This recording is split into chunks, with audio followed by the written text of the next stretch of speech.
Where am I? I'm talking to you through your dream. Who are you? Boruto Uzumaki, your eye is the star of hope against the destruction that will eventually come to pass. The power of hope slumbers deep within you. Don't tell me, in this eye? With that eye, you will shoulder the fate of this entire world. Your eye will probably guide you to the light which will dispel darkness. Hey, how's it going? In today's video, we'll be addressing one of the biggest mysteries in the Boruto franchise, and that subject relates to why the Hidden Leaf Village is destroyed in the first scene of the series. We're going to be taking evidence from both the manga and the anime in this video and put together a cohesive and logical reason for why things played out the way that they did. There will be major spoilers in this video, of course, so if you're not caught up on the manga, you have been warned. With that being said, let's get started. So I just wanted to address this one shot of the Hidden Leaf Village for just a second. Let's take a better look at it. This is not some random invasion. Judging by the damage from this attack, this was a very personal task that someone took upon themselves.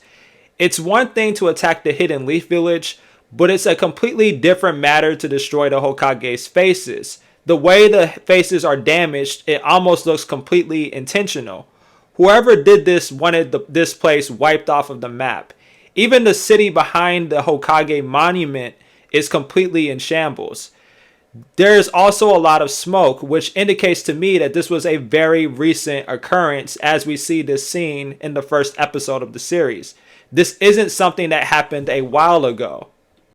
So let's analyze the scene itself. The first thing we see is Boruto and Kawaki clashing on the damaged Hokage monument. Kawaki stands on the remaining part of the 7th Hokage's face, and Boruto stands on the empty space that was left as a result of the damage. Kawaki and Boruto are also holding their respective weapons, meaning that this was a fight currently in progress prior to us tuning in. The first words we hear are from Boruto himself. He says specifically that he didn't think Kawaki would go this far. So this implies that Kawaki is the one who took a drastic measure in order to achieve some type of goal. But whatever this goal was, it clearly does not align with Boruto's morals. Kawaki then says that he's going to send Boruto where he sent the 7th Hokage. His response is very deflective of Boruto questioning his morals. You can also argue that Kawaki's tone is very dismissive, almost as if he views Boruto as a pest that is simply in his way, and he wants to remove that annoying pest from the situation. We know that Naruto was sealed away in Kawaki's Daikoku-ten dimension in chapter 77 of part 1. Kawaki specifically did this in order to preserve Naruto's life and ensure that Naruto didn't get killed by Code, Momoshiki possessing Boruto's body, or any other Otsutsuki level threats. And Kawaki's goal has remained consistent since chapter 77 of part 1. He wants to kill Boruto and Code because they are Otsutsuki related threats. He also has included the Divine Trees on his list of people that he wants to eliminate, which was stated in chapter 19 of Two Blue Vortex. Once he eliminates all of his targets, he will release Naruto, and then he will end his own life because he knows he's an Otsutsuki as well. Kawaki's goal in Two Blue Vortex is to establish a world that is free of the Otsutsuki. That is very important for the rest of this video to keep that in mind. So what Kawaki says in episode 1 of Boruto directly contradicts everything he has said at earlier points in his life. Kawaki should be able to rival Boruto's power, especially after getting his limiters removed. So potentially killing Boruto is a realistic option for him at this point in the story. So why is he interested in stealing Boruto in the same place as Naruto and Hinata all of a sudden? I actually think the answer is quite simple, and it ties back into Kawaki being a singularity of fate himself at this point in the story, and I will talk about that in a moment. Boruto, after hearing Kawaki's response, asked him the following question. Was this the only possible outcome? And I find this choice of words to be rather interesting because it actually ties into Kashin Koji and the possible futures that he spoke about with prescience. In chapter 13 of Two Blue Vortex, Kashin Koji explains his Shinjutsu prescience to Boruto in a flashback. Prescience gives Koji the ability to view all possible futures at a given moment.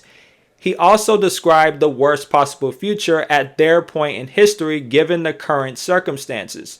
The world ends because the Ten Tails eats either Boruto or Kawaki and devours all chakra on the planet. So this indicated to me that Boruto's line of questioning in episode 1 directly ties into prescience because of his choice of words. Kawaki, despite not having prescience himself, says yes, that's right. This is his assertion that whatever is currently happening is the key to leading towards a better future or a specific goal. And because Boruto is asking Kawaki and not Kashin Koji, this lets us know that there is going to be a fallout between these two characters at some point in the story. There will be no need for Boruto to ask Kawaki of all people a question like that if he still had access to Kashin Koji. Boruto even knows the Flying Raijin, so he could have literally just teleported and asked Kashin Koji himself if he really needed answers. So either Koji was eliminated at this point in the timeline, or he's simply just hiding from Boruto because he needs events to play out this specific way, and Boruto just wouldn't understand. Boruto and Koji want the same thing, but if Koji is going to sacrifice people Boruto cares about to achieve his goals, then Boruto is not going to follow Koji's will, and we've seen that in the most recent chapters of Two Blue Vortex as of the recording of this video. Kawaki being next in line as Koji's right-hand man in changing the future actually makes a lot more sense. They are very similar in terms of the moral philosophies that they have inherited, which is utilitarianism, which directly goes at odds with Boruto's humanitarian approach to solving problems. And we saw these two philosophies clash when Team 7 went to the Hidden Sand Village to capture Ryu or Matsuri's Thorn Soul Bulb. When Koji was withholding information about the safety of Boruto's friends, that made Boruto very uneasy. Koji had the mindset of the ends justifying the means if someone died on the mission. He would rather let two or potentially a small group of people die than let everyone die like in the multiple futures he saw in Prescience. Boruto, on the other hand, lives in the present. His friends, to his knowledge, were currently still alive, and he wasn't going to let them die, especially if he had the power to prevent it. Both characters have valid points, but their ideals obviously cannot coexist. Konohamaru and Yodo were in the exact same position. Koji fully intended on sacrificing both of them so that Ryu and Matsuri's Thorn Soul Bulbs would be captured, and we saw their fates unfold through Boruto and Koji's different approaches for solving problems. Boruto wasn't going to take the chance of Konohamaru being killed because, omnipotence or not, that's someone he still views as an older brother and a sensei. And if we use the analogy of chess, then Koji viewed Yodo and Konohamaru as pawns. They needed to bring the enemy pieces towards his territory on the board by sacrificing themselves, and so that Koji would also be able to use his stronger pieces to eliminate, or rather capture, Jura's chess pieces. Yodo was unfortunately sacrificed so that Sarada could reawaken her Mangekyo Sharingan and kill Ryu. I believe that before Boruto intervened and changed the timeline, Koji intended on having Konohamaru be killed by Matsuri. He knew there was a possibility that Konohamaru would hold back instead of finishing her off, and Matsuri being damaged by Konohamaru's giant Rasengan would have made her a lot weaker, so Sage Mode Mitsuki would have been more than enough to take her out.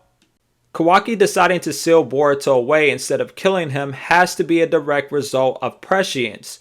Kawaki early in Two Blue Vortex believed that Boruto is a danger to society because he has directly seen Momoshiki manifest inside of Boruto several times in part 1.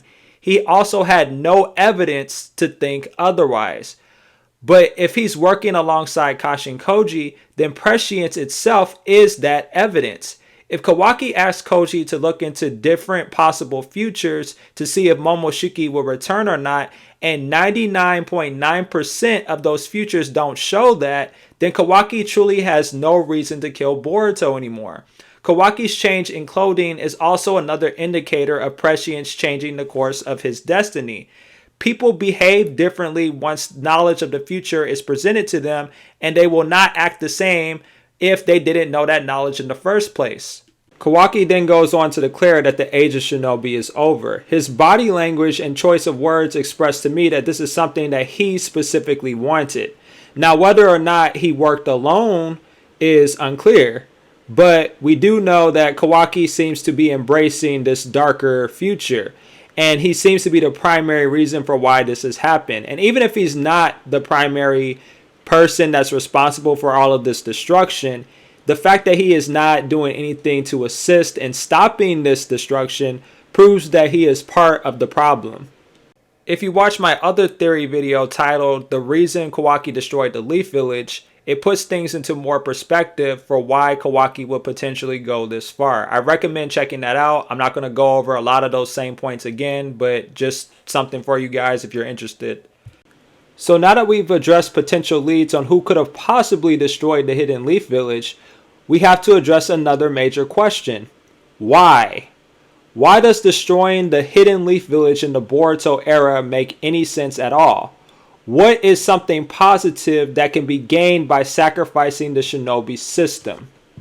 The answer has to tie back into the Otsutsuki clan. We have to ask ourselves, what has been the Otsutsuki clan's primary objective? In Amato's own words in chapter 45 of part 1, the Otsutsuki are alien parasites. They have but one goal: to devour all life on a planet. Any planet.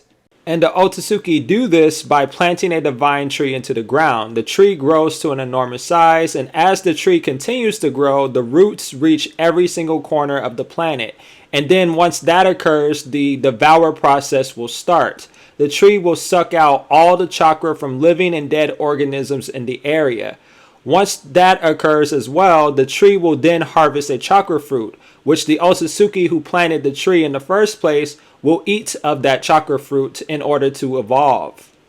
In chapter 75 of part 1, we are introduced to a character named Shibai Otsutsuki. What makes Shibai stand out from his other Otsutsuki clan members is that he is the only one who is known in this franchise to actually achieve this goal of divine evolution.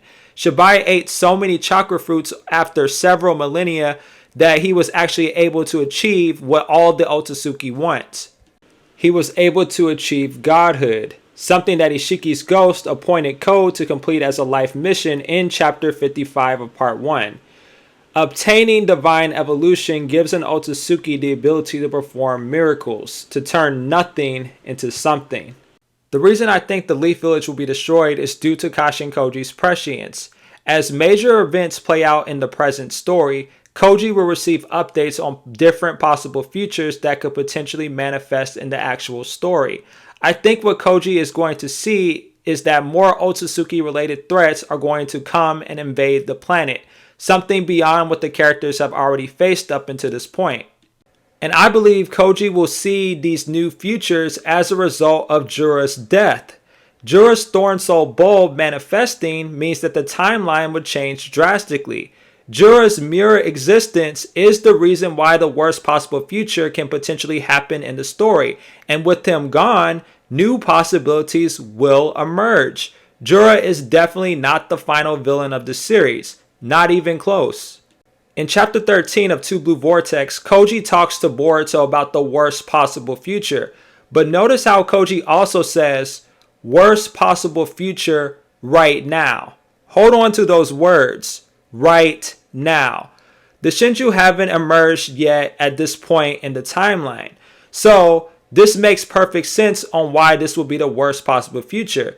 It was not an absolute thing that Koji saw, but in many futures, he saw very similar things happening. The only way the devour process can occur in these many possible futures is if Jura or another Shinju devours Kawaki and then everyone else dies. Which means that if Jura is removed, these new realities or potential future realities will be destroyed as well. And this would lead to even newer realities coming into existence. But this also means that a new worst possible future would be on the horizon. Something not related to the Shinju and something that may be far worse. Jura's death will have major consequences for the story moving forward. Yes, the worst possible future involving the devour process would no longer be an issue since those futures would be destroyed. But we have to also recall Jura's original design and purpose. He was a mindless 10-tails beast that Ishiki intended to feed an Otsutsuki to in order to create an actual divine tree and devour all chakra from the planet. If we use the context that there is an entire group of living Otsutsuki clan members still out there in the universe, then one of them must have assigned Ishiki and Kaguya to the planet Earth with Jura's original form as the 10-tails. Perhaps each Otsutsuki is assigned a 10-tails to go to different planets to harvest a chakra fruit. Ishiki obviously has Jura's 10-tails, and Kaguya must have had her own as well. I'm thinking as long as Jura's 10-tails is alive, the Otsutsuki clan would not consider the mission to devour all life on the planet Earth a failure. But Jura's death would bring unwanted attention because now the clan would consider the mission to conquer that planet a failure. We learned from Amato that Ishiki and Kaguya came to Earth as a pair. We also know that Ishiki was Kaguya's superior, and there's evidence to support that. And we can also use their performances against Six Path Sage Mode Naruto as a benchmark for determining their power. Teenage Six Path Sage Mode Naruto, with only one half of the 9 tails and some chakra from the other 8 Biju, was able to hold his own a little bit against Kaguya, despite not having as much chakra or power as her. And then Hokage Naruto fought against Ishiki with both halves of Kurama, and he also was at his peak in terms of power, and yet there was nothing he could do to Ishiki until he entered Baryon mode, which is a completely different form. So I think it's safe to say that Ishiki was going to feed Kaguya to the 10-tails. But for whatever reason, Kaguya did not want to be sacrificed to the 10-tails, even though theoretically she could have been revived via Karma Seal. She must have found some type of value in humanity and the planet itself, so instead of following orders, when Ishiki's guard was likely down, she delivered nearly fatal damage to him. I believe at this point, Ishiki must have used Hikuna Hikona to shrink himself down to make it seem like his body was completely disintegrated by Kaguya. This seems to be the only realistic way for him to have escaped that encounter with Kaguya. And he likely wanted to implant his Karma Seal onto Kaguya, but was so weakened that he had no choice but to settle for Jigen's body instead. Now, if you pay close attention to the panel on the left, Ishiki's legs were missing. Perhaps these were the parts of his body that Kaguya used to manifest the original chakra fruit from that original divine tree. With Kaguya killing Ishiki in her mind, she knew she betrayed the clan, and that's why she used the Infinite Tsukiyomi in the first place, to generate as many white Zetsu as possible to help her deal with the Otsutsuki clan members that would eventually come after her. Kaguya eats the chakra fruit, and then at some point she casts the Infinite Tsukiyomi, but she does not wipe out all of humanity. I believe she spares a lot of them to worship her. The only way she would be able to spare most humans was by sending them to livable dimensions temporarily. So the desert dimension that we saw at the end of Naruto Shippuden, and if humanity was capable of handling colder weather at that time period, then the ice dimension as well. She obviously brings them back at some point, and then after she creates her white Zetsu army, and eventually she gives birth to Hagoromo and Hamura. Kaguya did not have access to the dimension where Ishiki was holding Jura's 10-tails. The clan likely intended for Jura's 10-tails specifically to be the thing that devours all life on the planet, not Kaguya's 10-tails. Although Kaguya and Ishiki failed in their mission, that 10-tails that was intended to devour all life on the planet is still alive and kicking through the form of Jura. And this must have been the thing that kept the other Otsutsuki clan members at bay. But if Boruto and Kawaki managed to kill Jura, this may catch the other clan members' attention, something that has never happened before in the timeline. A 10-tails being defeated. Urashiki Otsutsuki is our primary lead on determining whether there are more Otsutsuki clan members out there in the universe. And I believe his presence in the story is what's going to foreshadow future events to come in Two Blue Vortex. And why is that the case?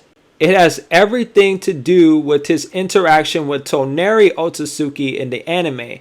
His first words to Toneri is that he finally found him and that he's been looking for him for quite some time. Urashiki speaks very formally to Toneri, even addressing him as Lord. Despite Toneri having some human DNA, Urashiki still has respect for him as a fellow clan member. Toneri is not shocked by Urashiki's presence at all. In fact, if anything, he seemed to be expecting Urashiki to make an appearance in front of him at some point. Urashiki then tells Toneri that he shouldn't be so formal because of the fact that they are from the same clan, but it's obvious from Toneri's choice of words that he is against the clan. Toneri then says that he thought that the fate of the Otsutsuki clan would end with him. The way I interpreted Toneri's choice of words is that he was talking about himself being the last one standing after the deaths of Momoshiki, Kenshiki, and even Ishiki. Sure, Boruto and Kawaki are Otsutsuki as well, however they are both originally human, and they both follow human customs. So Toneri would have been the true last Otsutsuki in terms of both genetics and culture. I believe Toneri predicted Ishiki's death because of the fact that he warned Boruto about the destruction that was coming in episode 8, which is something we as an audience knows takes place years after Ishiki's death. But pay close attention. Right after Toneri says this, Urashiki quickly corrects him. He says that the main family of the Otsutsuki clan doesn't feel that way. Let's look at Urashiki's words very carefully. Urashiki spoke in a present tense. He also talks about a family, implying there are more than two of them still out there in the universe. Toneri then responds in confusion and basically says, "Wow, there's a main family?" Toneri then says that if they existed all of this time, why did they forsake us for the last 1,000 years? And we know from the English dictionary to forsake something means to desert it or to turn away. But then Urashiki chimes in and basically says they haven't. That in fact, they saw everything. Meaning they've been watching every single event that has transpired in this franchise up until this point. And this isn't far-fetched at all, considering that Ada's Sharingan is derived from the Otsutsuki clan, and we know that she has the ability with the Sharingan to use clairvoyance. She can see what has happened in the past and what is currently happening in the present, no matter where she is in the world. And Urashiki proves that he's not bluffing. He says that the incident with the Byakugan woman was quite unfortunate, which is something that causes a negative reaction in Toneri. He's very shocked that Urashiki knew about that. Urashiki is directly referencing the events of the last Naruto the movie. In that movie, Toneri wanted to take Hinata as a bride. He stole Hinabi Hyuga's eyes and unlocked the Tenseigan. He also ended up losing to Naruto and basically failed to destroy the shinobi world. What's crazy is that he even lost to a weaker version of Naruto. Naruto used Bijou mode in conjunction with Toad Sage mode, and it's evident by the pigmentations around his eyes. So he did not use his stronger 6-path Sage mode against Toneri, meaning he was actually holding back in that fight. Urashiki describes that event as humiliating, but he also wonders why Toneri would risk it all for a planet that he once tried to destroy. Urashiki then proceeds to mock Toneri because of his actions against the clan. He says that you may have thought you made the first move, but that's just not the case. And this implies that Toneri did something to Boruto, and it's clear what Toneri did ties into the Jougan eye. Toneri must have been the one to awaken that eye within Boruto due to his genes before Boruto received a karma seal. And this was done as a trump card to one day deal with the Otsutsuki clan. The clan must be indirectly responsible or the indirect cause of all the destruction we see in episode 1 of the series. Urashiki also being absent from the manga, a medium where we never saw the Jougan unless you want to count chapter 1, is also very strange to me. Why not show Urashiki in the manga at all? Especially if we consider that the Boruto manga came out after the original movie did. Urashiki's conversations with Momoshiki are also evidence that something isn't right. he never once tells Momoshiki or Kinshiki that he's been in contact with the clan. It's almost as if he's withholding information to keep the timeline mostly intact. He should be confused on certain things just like Momoshiki is. Especially when Momoshiki found out that the Shinju was split into 9 separate entities. Yet Urashiki is not. Urashiki even is the one who explains to Momoshiki what tailed beasts are. How would he know about that unless he was in contact with the clan? During the time slip arc, which is something that takes place after Momoshiki's death, Urashiki seems to know and mentions that Boruto is Momoshiki's vessel. But here's the thing, how would he know that? He wasn't there when Momoshiki was killed, and Boruto did not use his karma seal in his final fight with Urashiki at all. Urashiki knew the entire time because he must be from a different time period. A time period where not just him, but the other Otsutsuki clan members must be residing in. And if we do a side-by-side comparison to how Momoshiki and Urashiki react to seeing Boruto's Jougan, it becomes a lot more apparent that something isn't right here. When we look at Momoshiki's reaction, he is very shocked, maybe a little angry, and you could also even say a little terrified at the fact that a little brat has the most powerful eye in his clan's history. And then if you look at Urashiki's reaction, on the other hand, he recognizes the Jougan, but he is not shocked like Momoshiki is. And the way his facial expression is when he sees the Jougan eye, it's almost as if he's confirmed what Toneri did to Boruto. And Urashiki must be from a different time period, but he came back to ensure that whatever Toneri did to Boruto wouldn't come back to hunt the clan later. So if we go back to episode 53, Urashiki tells Toneri that his plan was hastily prepared. Like, even though this was a last-ditch effort to fight against the clan, they already knew about it, so it was pretty much for nothing. Urashiki also points out that by him helping Boruto, this is directly betraying the clan, just like his ancestor Kaguya did centuries prior.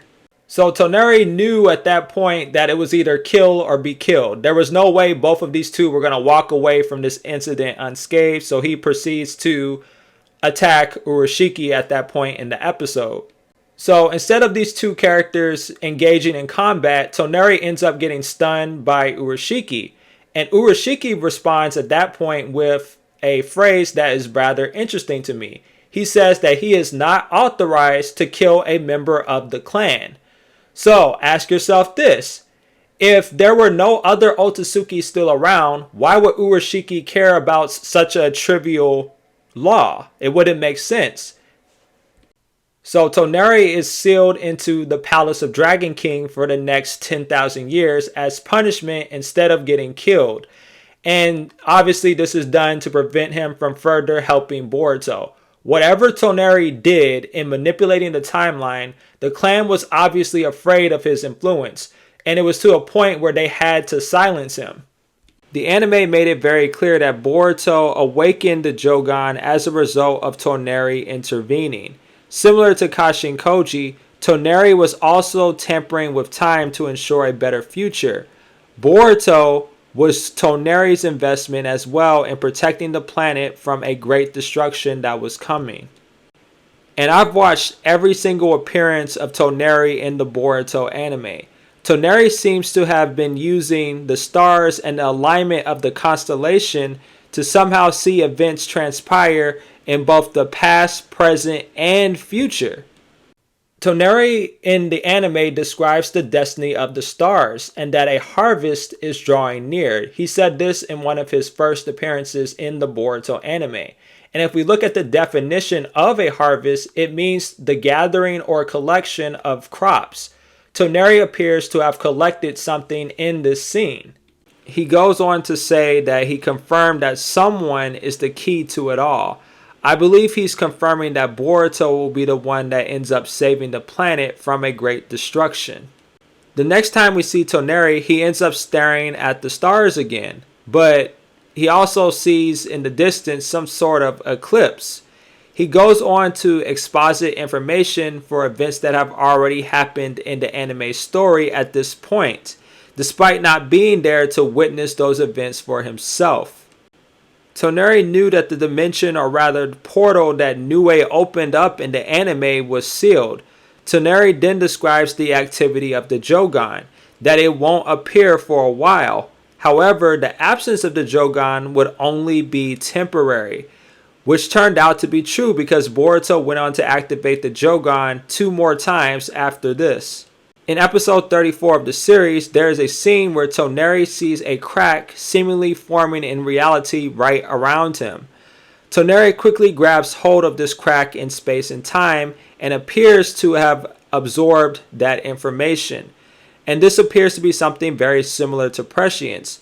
Toneri is using his own unique technique to view the future, and then he learns very quickly that gods are going to descend upon the land. And we know what he's talking about here. He's talking about Momoshiki and Kinshiki arriving in the shinobi world. And this is prior to it actually happening in the anime story. And we see Toneri use this technique in another episode. He seems to have used it to a point where he actually starts to cough up blood, and then he's on his knees, likely due to the exhaustion of this consistent use of this future timeline manipulation that he's doing. I think at that point in the story, he was very concerned about fate itself and how it was always flowing in different and unique directions. So he was overworking himself to ensure that Boruto was safe and that he was doing a proper job in helping secure Boruto's destiny. So in my opinion, just like some characters in Two Blue Vortex, Toneri too is a singularity of fate because he had knowledge of events that have yet to come. He has been using some type of unnamed technique to manipulate the constellation to show him events from the past, present, and future. So after the Shinju threat is dealt with, I would imagine that Koji would relay updates on the timeline for Boruto and the other singularities to hear, and they will learn about the new worst possible future. I believe that the new worst possible future will be an Otsutsuki invasion, and they win. Now, you would think at face value, if they beat Jura, then a bunch of Otsutsuki that are weaker than Jura shouldn't be a huge problem. But imagine 100 characters with Ishiki's level of power descending upon the land. Boruto and Kawaki would be strong, yeah, but they will be severely outnumbered and at a disadvantage. So like I said earlier, what attracts the Otsutsuki is the concept of chakra, more specifically the chakra fruits, being a collection of all the chakra that ever existed on a planet. So you can imagine that the shinobi world would be very, very rich with chakra. While chakra is not exclusive to shinobi, they are the primary group of people that use it on a daily basis.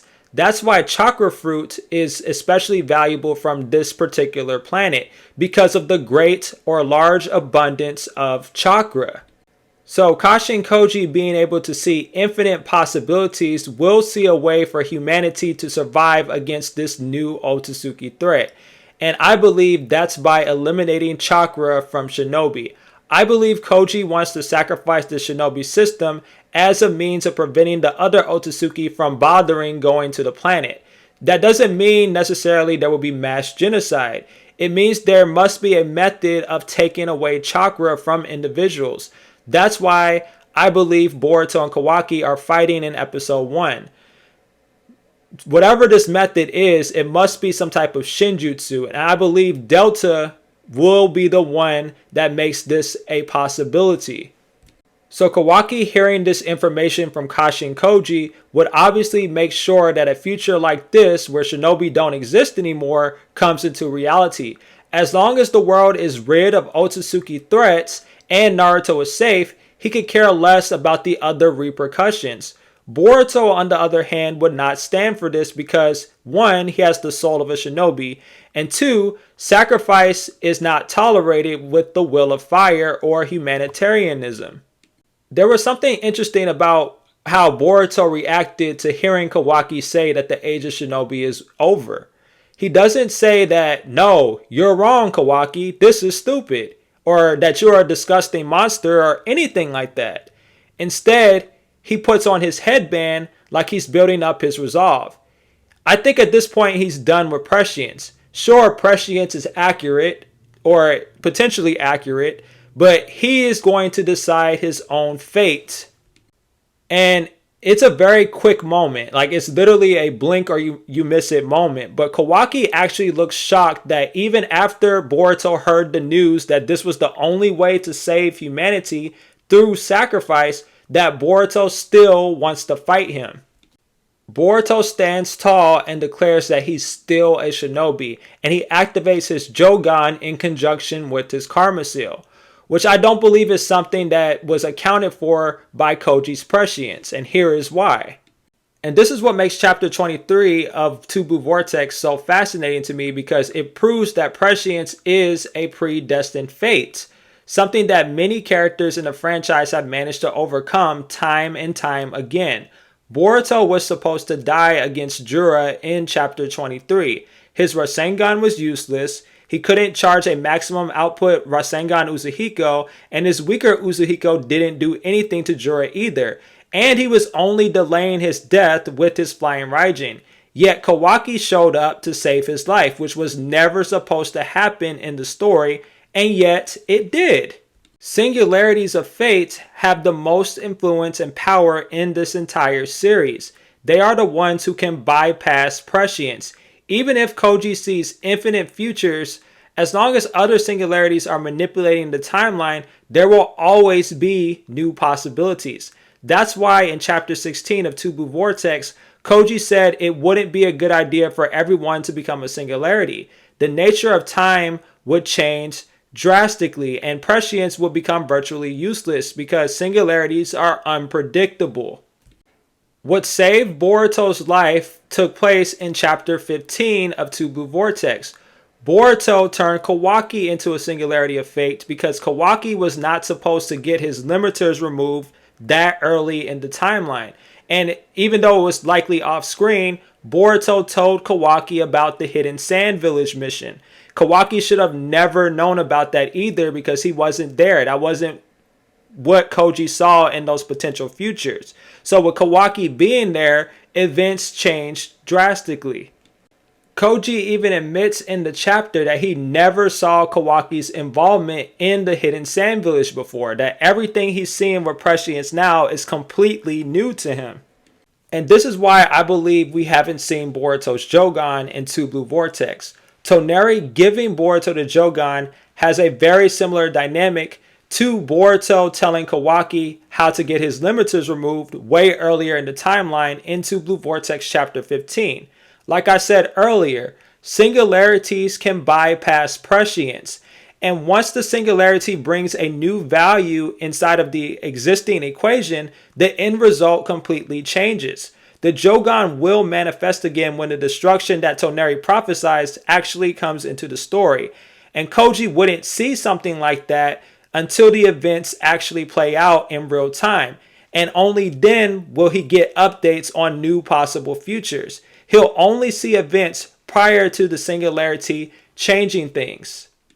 Something I always found interesting in chapter 16 was Koji's conversation with Shikamaru. Shikamaru too is a singularity of fate because he was given information about events that didn't happen yet in the Hidden Sand Village. But I like what Koji said to him. He didn't convince Shikamaru to help Boruto, who was captured in chapter 14. Shikamaru did it on his own because he followed his heart despite all factors around him telling him to do otherwise. Koji tells Shikamaru to keep following his heart to achieve a good future and that he will not try to convince Shikamaru to help him. I believe this is the theme that is going to come again and again in Two Blue Vortex. To follow one's own heart to bring in a better future. To be moved on conviction rather than just by pure evidence. Boruto's Jougan is proof that history is not written in stone, prescience or not. People cannot determine your destiny. Even when things are at their worst in your life, you have the power within you to make a difference. And that's what the Jougan represents to me.